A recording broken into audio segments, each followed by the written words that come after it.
Assalamualaikum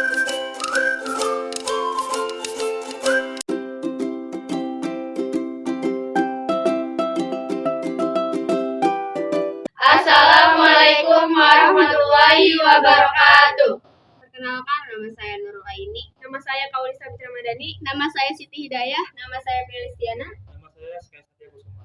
Di sini kami akan menjelaskan tentang metabolisme. Metabolisme berasal dari bahasa Yunani, metabole, yang berarti berubah. Metabolisme adalah semua reaksi yang terjadi dalam tubuh makhluk hidup. Metabolisme yang terjadi pada tingkat sel dikenal sebagai metabolisme sel.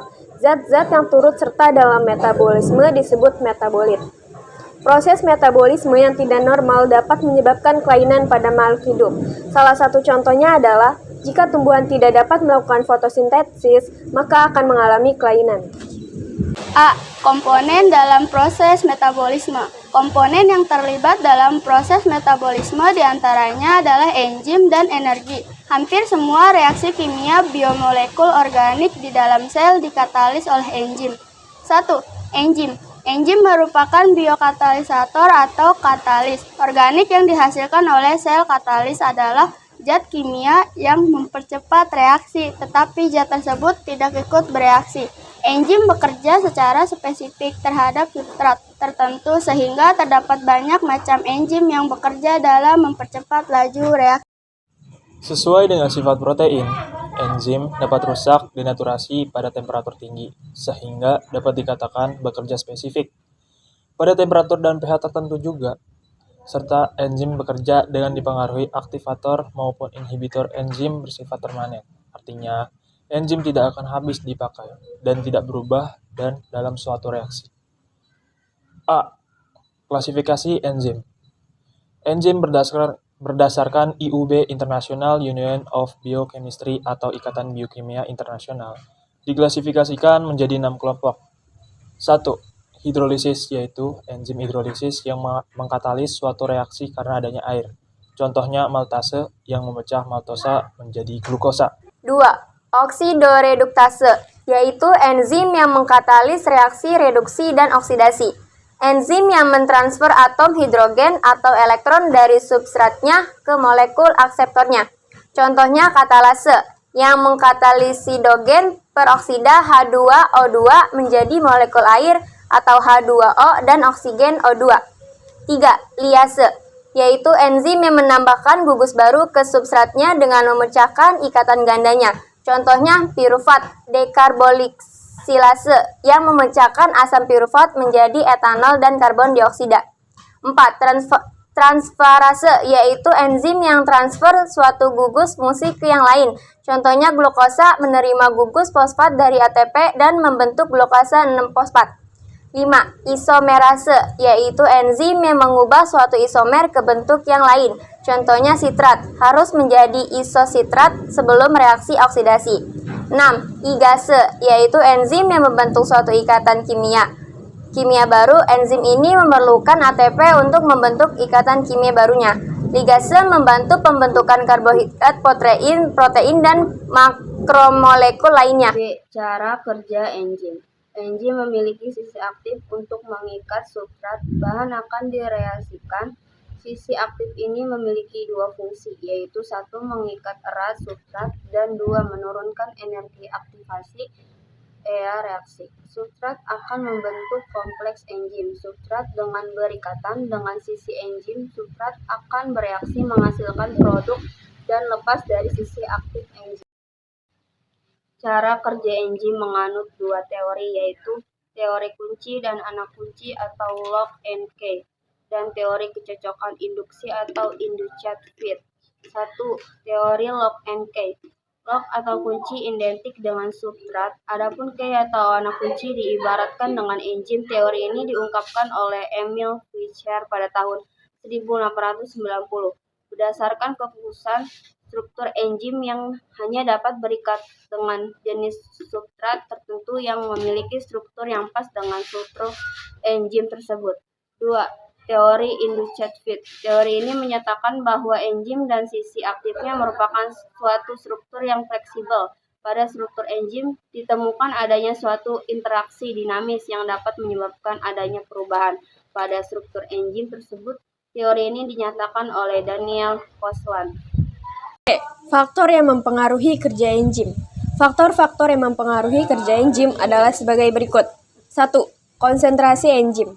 Jika konsentrasi enzim tinggi, penyatuan antara substrat dan enzim akan meningkat. Artinya, kecepatan reaksi kimia meningkat. 2. Konsentrasi substrat. Kecepatan reaksi akan meningkatkan sejalan dengan meningkatnya konsentrasi substrat hingga jenuh. 3. Suhu. Enzim akan bekerja secara optimal pada suhu tertentu. Kecepatan reaksi akan meningkat dengan meningkatkan suhu sehingga mencapai suhu optimum. Suhu yang tinggi akan menyebabkan denaturasi enzim, sedangkan suhu yang rendah akan menyebabkan enzim tidak aktif. 4. pH. Kebanyakan enzim hanya bekerja pada rentan pH yang spesifik. Pada pH optimum, kecepatan enzim mengkatalis akan maksimum. 5. Aktivator dan inhibitor. Aktivator adalah zat yang meningkatkan pengikatan enzim dengan substrat. Contohnya, ion klorida. Pada kerja amilase, inhibitor adalah zat yang bersifat menghambat enzim dalam pengikatannya dengan substrat. Contohnya, sianida yang menghambat kerja sitokrom inhibitor. Terdiri atas dua macam. Yang pertama, inhibitor kompetitif. Pada penghambatan ini, zat-zat penghambat mempunyai struktur yang mirip dengan struktur. Yang kedua, inhibitor non-kompetitif. Pada penghambatan ini, substrat sudah tidak dapat berikatan dengan kompleks enzim inhibitor karena sisi aktif enzim berubah. Energi. Salah satu senyawa kimia berenergi dalam tubuh adalah ATP, adenosin trifosfat. ATP merupakan ikatan 3 molekul fosfat dengan senyawa adenosin. Terdiri atas adenin dan ribosa.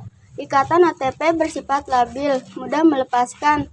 Gugus fosfatnya terlepas satu gugus. Fosfat mengakibatkan ATP menjadi ADP. Adenosis difosfat hidrolisis ATP menjadi ADP diikuti dengan pembebasan energi sebanyak 7,3 kg kalori atau mol energi bebas hasil pemecahan ATP digunakan untuk berbagai reaksi endognik di dalam sel seperti biosintesis molekul, transport aktif pada membran sel, dan aktivitas mekanik seperti kontraksi otot, sintesis ATP dari ADP, dan ortofosfat bersifat endergonik sehingga membutuhkan energi dari reaksi katabolik seperti proses glikolisis. Metabolisme karbohidrat. Metabolisme terdiri atas anabolisme dan katabolisme. Anabolisme adalah proses pembentukan senyawa kompleks dari senyawa sederhana. Contoh dari anabolisme adalah proses fotosintesis pada tumbuhan, adapun katabolisme adalah proses penguraian senyawa kompleks menjadi senyawa sederhana. Contoh dari katabolisme adalah respirasi sel. Anabolisme memerlukan energi sehingga termasuk reaksi endergonik. Adapun katabolisme menghasilkan energi sehingga termasuk reaksi eksogonik. 1. Anabolisme karbohidrat. Anabolisme karbohidrat adalah proses penyusunan senyawa karbohidrat kompleks dari senyawa sederhana.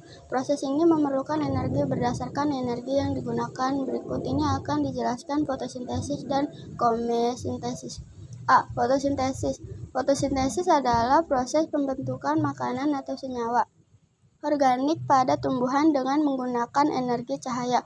Fotosintesis dapat berlangsung dalam serangkaian proses atau tahapan yang kompleks, yaitu melalui reaksi terang dan reaksi gelap. Reaksi terang fotosintesis termasuk ke dalam reaksi fotokimia karena melibatkan cahaya dalam reaksinya. Reaksi gelap termasuk reaksi biokimia dengan menggunakan ATP dan energi yang dihasilkan di reaksi terang. Reaksi terang merupakan tahapan reaksi fotosintesis yang memerlukan cahaya dan berlangsung di tilakoid. Sedangkan reaksi gelap adalah tahapan fotosintesis yang tidak memerlukan cahaya dan terjadi pada stroma. Reaksi gelap memerlukan ATP, NADPH, dan CO2. Kemosintesis. Kemosintesis adalah penyusunan senyawa kompleks dengan menggunakan energi yang berasal dari proses pencernaan kimia. Berdasarkan bakteri dapat melakukan proses ini, biasanya bakteri tersebut bersifat autotrof, dapat memanfaatkan energi dari reaksi kimia untuk membuat makanan sendiri dari bahan organik. Bakteri Nitrosomonas dan Nitrosococcus memperoleh energi dengan cara mengoksidasi NH3 amonia menjadi HNO2 asam nitrit. Pengubahan NH3 menjadi HNO2 disebut nitritasi. Secara keseluruhan, pengubahan NH3 menjadi HNO3 disebut nitrifikasi. 2. Katabolisme karbohidrat. Katabolisme karbohidrat adalah proses pembongkaran karbohidrat. Katabolisme karbohidrat dapat menjadi melalui respirasi seluler. Respirasi seluler adalah rangkaian reaksi yang menghasilkan ATP dan menggunakan oksigen sebagai akseptor elektronnya. Berdasarkan keterlebihan oksigen dalam prosesnya, respirasi seluler dibedakan menjadi respirasi aerob dan respirasi anaerob. A. Respirasi aerob. Proses respirasi yang menggunakan oksigen dan melepaskan karbodioksida disebut dengan respirasi aerob. Dalam katabolisme karbohidrat digunakan glukosa sebagai sumber energi. 1. Glikolisis. Glikolisis merupakan proses pemecahan satu molekul glukosa senyawa kimia dengan 6 atom karbon yang terjadi di dalam sitoplasma sel. Hasil akhir glikolisis adalah 2 molekul ATP2, molekul NADH, dan 2 molekul asam pirufat senyawa kimia dengan 3 atom karbon. 2. Siklus Krebs. Siklus Krebs diawali dengan proses persiapan yang disebut dengan dekarboksilasi oksidatif. Dekarboksilasi oksidatif merupakan proses pengurangan gugus karbon asam pirufat dari 3 gugus 3C menjadi senyawa baru dengan 2 gugus 2C, yaitu asetilkonjim. 3. Transfer elektron fosforilasi oksidatif. Tahap ini disebut juga fosforilasi oksidatif karena mengoksidasi NADH dan FADH yang akan menyumbangkan elektron dan ion hidrogen H+. B. Respirasi anaerob. Respirasi anaerob adalah respirasi sel yang tidak membutuhkan oksigen bebas. Asam pirufat yang dihasilkan dari proses glikolisis akan diubah menjadi molekul lain karena di dalam sel tidak tersedia oksigen. Energi yang dihasilkan dari proses respirasi anaerob lebih kecil dibanding dari respirasi aerob. Contoh respirasi anaerob adalah fermentasi. Berdasarkan produk yang dihasilkan fermentasi, dibedakan menjadi fermentasi alkohol dan fermentasi asam laktat. 1. Fermentasi alkohol. Fermentasi ini dinamakan fermentasi alkohol karena salah satu produk yang dihasilkannya adalah etil alkohol atau enator. Proses pernapasan pada tumbuhan rendah, seperti pada jamur ragi, menghasilkan etanol atau alkohol. 2. Fermentasi asam laktat. Fermentasi ini dinamakan fermentasi asam laktat karena salah satu produk yang dihasilkan adalah asam laktat. Fermentasi asam laktat dilakukan oleh sel otot dan beberapa bakteri. Asam laktat contoh produk makanan yang dibuat dengan menggunakan bantuan bakteri. Asam laktat adalah yogurt, keju, mentega, dan produk fermentasi lainnya. C. Metabolisme protein dan lemak. Sebelumnya, Anda sudah mempelajari metabolisme karbohidrat. Selain karbohidrat, protein dan lemak pun dapat mengalami metabolisme. 1. Katabolisme protein dan lemak. Selain karbohidrat, di dalam makanan, misalnya kacang, terkandung juga zat makanan yang lain, seperti protein dan lemak. Seperti halnya, karbohidrat, protein, dan lemak harus diubah dahulu menjadi senyawa yang lebih sederhana dan memasuki glikolisis serta siklus Krebs untuk menghasilkan energi.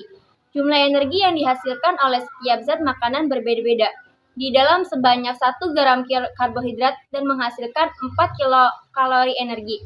1 gram protein akan menghasilkan energi sebanyak 4 kilokalori. 1 gram lemak menghasilkan 9 kilokalori energi. Jadi, lemak merupakan sumber energi dari makanan yang menghasilkan energi yang paling besar.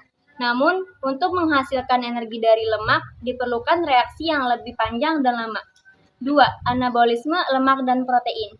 Tidak semua molekul makanan digunakan untuk menghasilkan energi makanan.